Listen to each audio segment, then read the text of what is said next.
अब डेटा जो हमें बता रहा है, अगर म्यूचुअल फंड में किसी ने इन्वेस्ट किया है 20 साल पहले तो 15.5% का compounding year on year growth return है। अभी आज का जो मार्केट का सिनेरियो है वो इन्वेस्टर के हिसाब से बहुत अच्छा है और मुझे ऐसा लगता है कि अगले 5 से 7 साल इंडियन मार्केट के लिए बहुत अच्छे हैं। अभी आप देखिए कि सस्टेनेबल इकोनॉमी ग्रोथ है, इतने इकोनॉमिक क्राइसिस आए all around the world, but हमारा इंडियन मार्केट हिला नहीं। हमारा इंडियन मार्केट हमेशा ग्रोथ स्टोरी पे इंटैक्ट रहा है।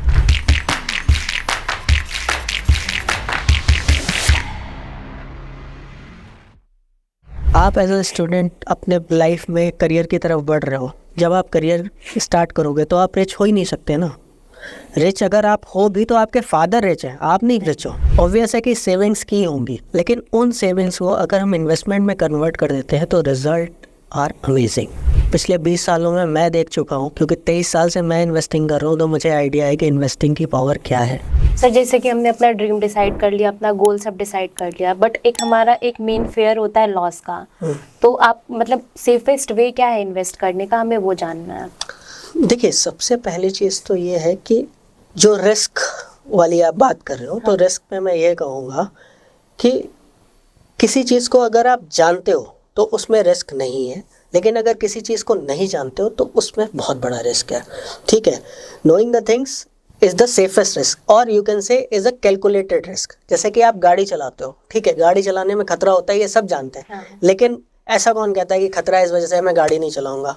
ठीक है, एक बॉक्सर है, बॉक्सर को पता है कि वो जब जाएगा रिंग में जाएगा तो उसको मुक्का पड़ सकता है ना, लेकिन फिर भी वो जाता है ना, क्योंकि उसे पता है कि मैं कैसे उसे गार्ड करूंगा।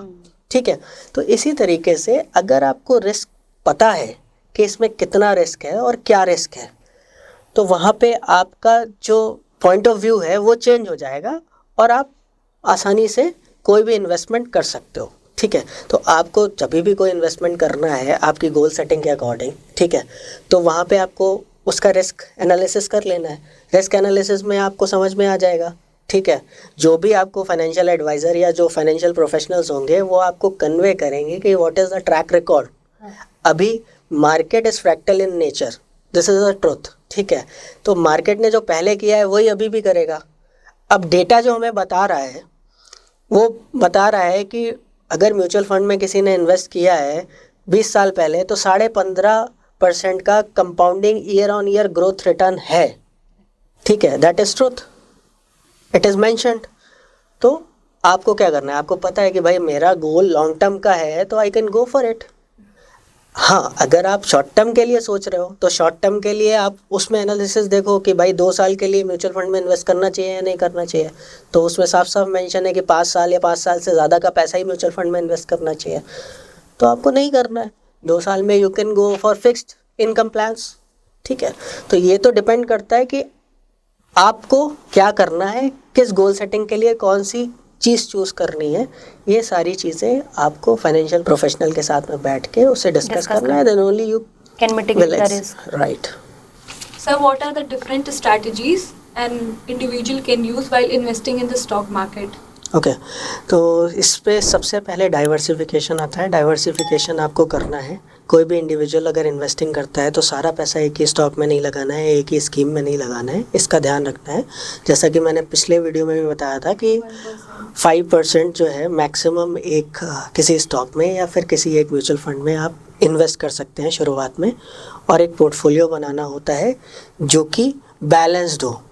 ठीक है, अब अगर आप स्टॉक्स की बात करते हैं तो स्टॉक्स में ऐसे स्पेसिफिक पोर्टफोलियो बनाना है कि जहाँ पे सेक्टर्स का अच्छे से कॉम्बिनेशन हो। ऐसा नहीं है कि बैंकिंग आपने ख़रीदा तो सारे स्टॉक्स बैंकिंग के ही आपने ख़रीद लिया है, अगर आप ईवी में गए तो ईवी के सारे स्टॉक्स खरीद लिए। तो सेक्टर वाइज भी उसमें एलोकेशन होना चाहिए, और ज़्यादा से ज़्यादा मेरे हिसाब से 2 स्टॉक से ज़्यादा किसी भी सेक्टर के नहीं होने चाहिए, चाहे आप कितना भी बुलिश हो। ठीक है, तो ये एलोकेशन आपको करना है सेक्टर वाइज और स्टॉक वाइज। म्यूचुअल फंड्स में भी आपको अगर एलोकेशन करना है अलग अलग सेक्टर्स में, तो आप जैसे कि लार्ज कैप का एक फ़ंड ले सकते हैं, मिड कैप का एक फ़ंड ले सकते हैं, स्मॉल कैप का एक फ़ंड ले सकते हैं, या फ्लेक्सी कैप ले सकते हैं, या फिर मल्टी कैप ले सकते हैं। ठीक है, तो उनसे क्या होगा कि आपकी एलोकेशन ऑल अराउंड होगी, विच इज़ सेफेस्ट और लेस रिस्कियर। यहाँ पे आपको रिटर्न्स भले ही कम बनेंगे लेकिन रिस्क का पैरामीटर नल एंड वॉइड हो जाएगा। जितना आप डाइवर्सिफाई करेंगे उतना ही अच्छा रहेगा। लेकिन यहाँ पे ये बात भी ध्यान रखनी है कि ओवर डाइवर्सिफिकेशन नहीं होना चाहिए। ओवर डाइवर्सिफिकेशन का मतलब ये है कि आपने 10 स्टॉक की जगह या 20 स्टॉक की जगह 100 स्टॉक्स अपने बकेट में डाल लिए। वहाँ पे आपको मैनेज करना बहुत मुश्किल हो जाएगा। आपको उतने ही स्टॉक्स लेने हैं जिनको आप वॉच कर सको, आप देख सको कि ये कंपनीज क्या कर रही हैं। उससे ज़्यादा स्टॉक्स आप लोगे तो आपके लिए मैनेज करना मुश्किल होगा, आपके फाइनेंशियल एडवाइज़र के लिए भी मैनेज करना मुश्किल होगा, और हम लोग डिसीज़न वाइजली नहीं ले पाएंगे कि उसको रखना है या निकल जाना है उससे। तो स्टॉक स्पेसिफिक आपको डाइवर्सिफिकेशन करना है। एलोकेशन में ज़्यादा से ज़्यादा 20 स्टॉक रखने हैं, और म्यूचुअल फंड्स में भी ज़्यादा से ज़्यादा 3 से 4 स्कीम, 5 स्कीम तक आप जा सकते हैं। इससे ज़्यादा स्कीम्स लेने की कोई आवश्यकता नहीं है। तो ये चीज़ें ध्यान में रख के अपने फाइनेंशियल एडवाइज़र से सलाह लेके आपको ये एलोकेशन करना है और इन्वेस्टमेंट स्टार्ट करना है। उसके बाद में जैसे जैसे आपको टाइम बीतेगा और आप पैसा और प्लॉट करोगे, तब आप एक डिस्कशन का मैटर ये रख सकते हो कि किस सेक्टर में या किस स्टॉक में हमें थोड़ा सा परसेंटेज बढ़ा देना चाहिए। शुरुआत में तो हम बराबर से चल रहे हैं कि 10,000 रुपये अगर एक स्टॉक में लगा रहे हैं तो सारे स्टॉक्स में 10-10 हज़ार रुपये लगा रहे हैं।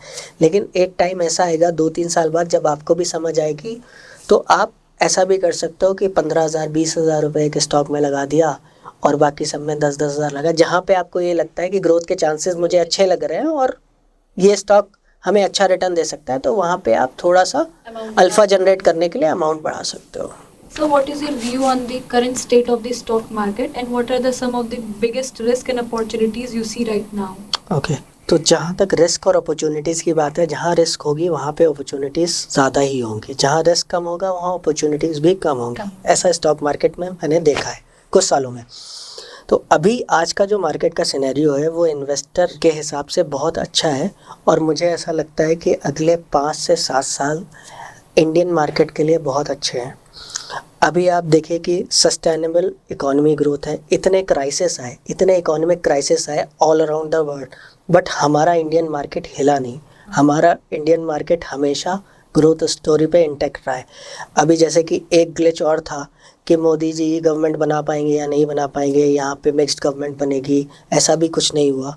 सारी चीज़ें फेयर हो गई और अच्छे से वो सरकार भी चला पा रहे हैं। तो जो उनकी पॉलिसीज़ थी, जो उन्होंने 2047 के लिए डिप्लॉय कर रखी हैं, वो आज की डेट में भी इंटैक्ट है और उसी पेस में रन कर रही हैं। ठीक है, जहाँ तक इंपोर्ट करने की बातें हैं, इंपोर्ट में भी हम हर साल ग्रोथ कर रहे हैं। आगे आने वाले सालों में भी ये स्टोरी इंटैक्ट रहने वाली है।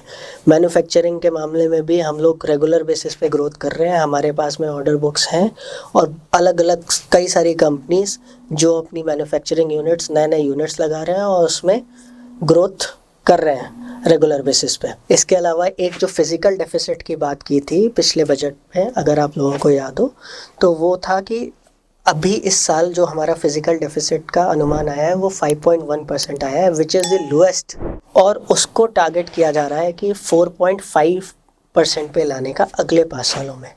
अगर ये हो जाता है तो मेरा मानना ये है कि हम 3rd लार्जेस्ट इकॉनमी बनने में ज़्यादा दूरी नहीं है। तो इन सब चीज़ों को देखा जाए और इन सब चीज़ों को कंपाइल किया जाए तो मुझे ऐसा लगता है कि अगले 5 से 10 साल इस मार्केट में ऐसा मुझे नहीं लगता है कि बहुत बड़ी कोई गिरावट हमें देखने को मिलेगी। ग्रोथ स्टोरी इंटैक्ट है, धीमे धीमे स्लोली ग्रेजुअली मार्केट बढ़ेगा ही बढ़ेगा। आज की डेट में DIIs और FIIs में भी देखो कि पहले हमारा मार्केट जो था वो डिपेंडेंट था FIIs पे। अगर वो बाइंग करते थे तो मार्केट बढ़ती थी और वो सेलिंग करते थे तो मार्केट गिरती थी। लेकिन आज की डेट में अपोजिट हो गया है, FIIs को टेक ओवर कर लिया है DIIs ने, क्योंकि इंडियन रिटेल इन्वेस्टर इतना पैसा मार्केट में प्लॉट कर रहा है जिसकी वजह से DII का इन्वेस्टमेंट FII से बढ़ गया है और FII की वैल्यूज़ अब उतनी नहीं रही हैं इस मार्केट में। तो इसलिए वो जहाँ भी मार्केट जाएगा उसे फॉलो करके दोबारा पैसा लगाएंगे ही लगाएंगे, क्योंकि इतना अच्छा मार्केट और कहीं नहीं है। तो इस पैरामीटर से भी हमें स्टॉक मार्केट अच्छा लगता है। और ओवरऑल जैसा कि आप लोग जानते हैं कि India is the most populous country, तो यहाँ पे कंज्यूमर्स बहुत ज़्यादा हैं, ठीक है। तो कंज्यूमर्स जहाँ भी जिस भी मार्केट में कंज्यूमर्स बहुत ज़्यादा होते हैं तो वहाँ पे डिमांड बहुत ज़्यादा होती है, और डिमांड हमेशा ज़्यादा रहने पे कंपनीज को बेनिफिट होता है, दे कैन सेल एनीथिंग। तो ओवरऑल मुझे बहुत अच्छा लगता है मार्केट, और मुझे लगता है कि आगे आने वाले टाइम में मार्केट में जिस तरीके से पिछले 4 सालों में ग्रोथ की है वैसे ही ग्रोथ कंटिन्यू रहेगी। तो एक इन्वेस्टर के लिए it's a golden opportunity for market, और आज से शुरुआत करके वो अच्छा पैसा बना सकते हैं। Hope you liked our video. We upload our video every Wednesday and Saturday. So do like, share and subscribe. If you have any query, you may ask in the comment section. Thank you.